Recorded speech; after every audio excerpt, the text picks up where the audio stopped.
Man, have you ever noticed how digital photography kind of feels like when somebody waters down sweet tea and tries to tell you it tastes the same? Like, yeah, it's still tea, but deep down you know something got lost along the way to the cup. And I feel like that's how a lot of modern cameras feel to me personally. Like they're all trying way too hard to guess what you want before you even know you want it. Autofocus predicting the future, sensors smoothing out all your mistakes, and a whole bunch of smart features that swear they know your personal artistic vision better than you do. And the crazy part, we all just nodded like, sure, yeah, whatever camera, do your thing. But here's a twist that nobody really talks about. The cameras that hit the hardest, the ones that made photos feel like they had weight or like they've got some kind of quiet soul or whatever, those weren't the cameras trying to outthink you. They were the ones that made you slow down, made you breathe, and made you take the picture like you actually meant it. And the final camera on this list, that one doesn't just bring soul back, it low-key exposes how much we let slip away without really even noticing any of it. So today, we're getting into something kind of special. The top 3 best full-frame DSLR cameras ever made. And yes, full-frame DSLR, not film revival pieces, not any of that extra stuff. So these are all real heavy hitters, like the OGs essentially. The machines that taught a whole generation what photography really, truly is and should feel like. I'm judging everything based on historical influence, design innovation, long-term reliability, and the technical value they still hold today, and most importantly, the educational benefit. Because if a camera can't teach you anything about light, timing, and tension, then we really have lost the plot. Like, what are we even doing at this point? So stick around to the end, learn a little bit, and by the end of this, you'll know exactly which cameras matter, why they matter, and what they can still do for you in the mature year of 2025 going into 2026. Even if you've never even touched a DSLR before, but let's get straight into the list. So at number 3, we have the Nikon D750. You know, some people don't really have to talk too loud for you. They just know that they're the smartest ones in the room. I feel like that's what this camera represents. Released in 2014, usually hitting somewhere around $700 to $1,000 used these days. Full frame, it's lightweight, flip out screen with a clear sensor. It's got that easygoing, I'm chill, but I got hands if you want them type of energy.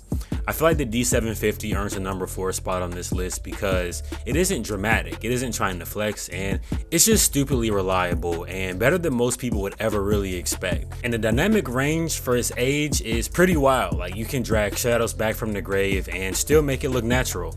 Low light is pretty much smooth, autofocus, not crazy modern, but dependable enough to where you don't really have to pray with every single shot you take. It's the kind of camera that just works. No complaints, there's no weird quirks, there's no update required drama, none of that extra stuff. What it teaches you is something important, which is dynamic range discipline. How to expose with intention, recover details without turning everything into a crunchy HDR mess, things like that. It basically trains your eye to see highlights and shadows like puzzle pieces. If you grab one today, throw a simple lens on it like a 50 or 35 mil and keep your kit lightweight. This camera feels the best when you just let it be nimble. But one thing I can say is to watch your shutter speeds, because this camera will definitely remind you what handshake looks like in 1080p clarity. But real quick, if you're enjoying this video, leave a like and subscribe. That helps me out a great deal as I'm trying to hit 10,000 subscribers by Christmas. I have a deal with my mom and we're almost there. We are really pushing close. So if you have subscribed already, shout out to you. I really do appreciate that. That means a lot. But if you haven't, there's plenty of other great videos on my channel that probably will earn a subscribe. So check those out once you get finished here and subscribe. Become a part of the family. We're going to continue to grow and do big things. But anyways, let's get straight back into it. But as smooth as the D750 is, the next camera on this list, yeah, that one really didn't come to blend in like the D750. It really did show up and set a whole new standard. So at number 2, we had the Canon 5D Mark IV. So some cameras don't just get used, they're trusted, and trust is way harder to earn than any form of hype that you could ever get. The 5D Mark IV was released in 2016 and usually found between $1,200 and $1,800 USD today. This camera is kind of like that one cousin who's good at every sport without even trying. It can be annoying, but it's also pretty impressive, I can't lie. The 5D Mark IV earns this spot because it's the most balanced DSLR Canon ever made. The 30.4 megapixel sensor is clean, sharp, and it's really easy to color grade, which is a big plus.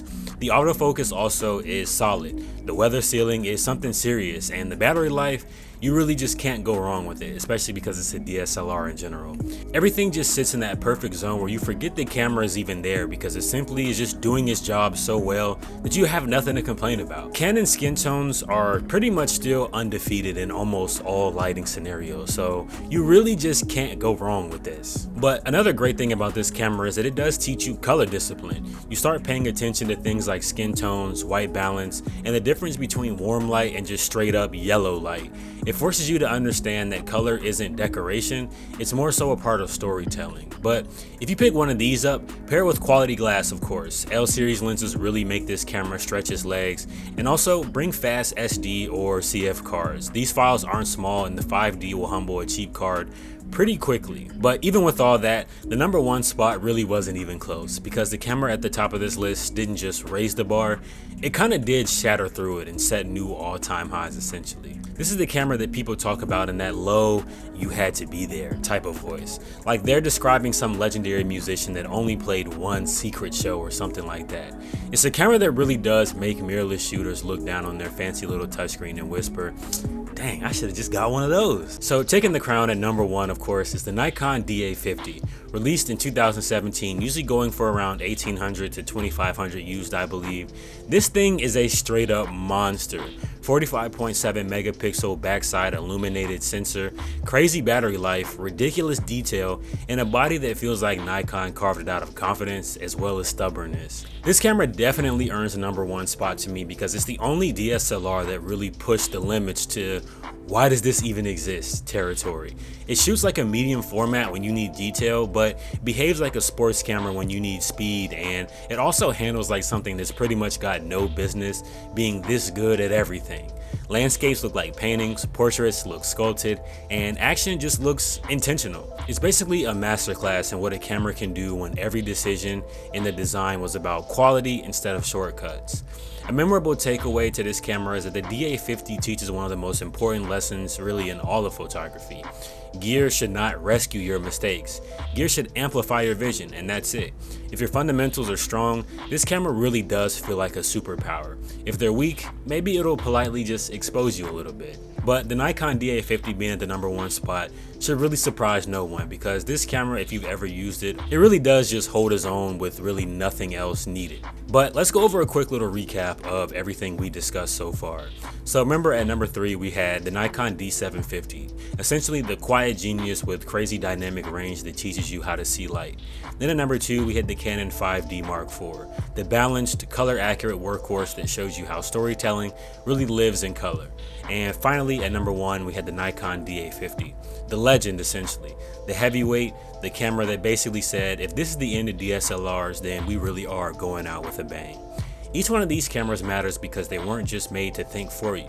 They're made to work with you. And at the end of the day, that's really all a camera should do, because the minute the camera takes over the task of being creative for you, that's when we lose our own personal vision. Because photography isn't about megapixels, menus, or whatever trendy feature is coming up next. It's just about intention. It's about slowing down long enough to actually see something. And it's about catching moments in a way only you can. So just keep practicing, keep experimenting, and keep chasing the light that just feels right to you. But if you want more breakdowns, more lists, more deep dives into cameras that shape the culture, I've got plenty on my page, so definitely head over there and check things out once we finish up over here in just a quick second. But again, I want to say, if you made it to the end of this, I appreciate you. That means a lot. Thanks for watching, and if you haven't already, leave a like and subscribe. I remember I have a deal with my mom. I need to hit 10,000 subscribers by Christmas, and it's looking like we're gonna get there, but we have a couple more little inches of growth left to go before we get there. So if you could subscribe if you haven't already, that would mean the world, and I would genuinely appreciate that. But again, if you have any questions, comments, concerns, let's discuss it in the comment section down below. Is there a camera that I missed? Is there one that you feel like shouldn't be on this list? Let's discuss it, because I'm here for your opinions and your hot takes regardless of what they are. But again, I appreciate you for watching, and I'll see you all in the next one. Peace.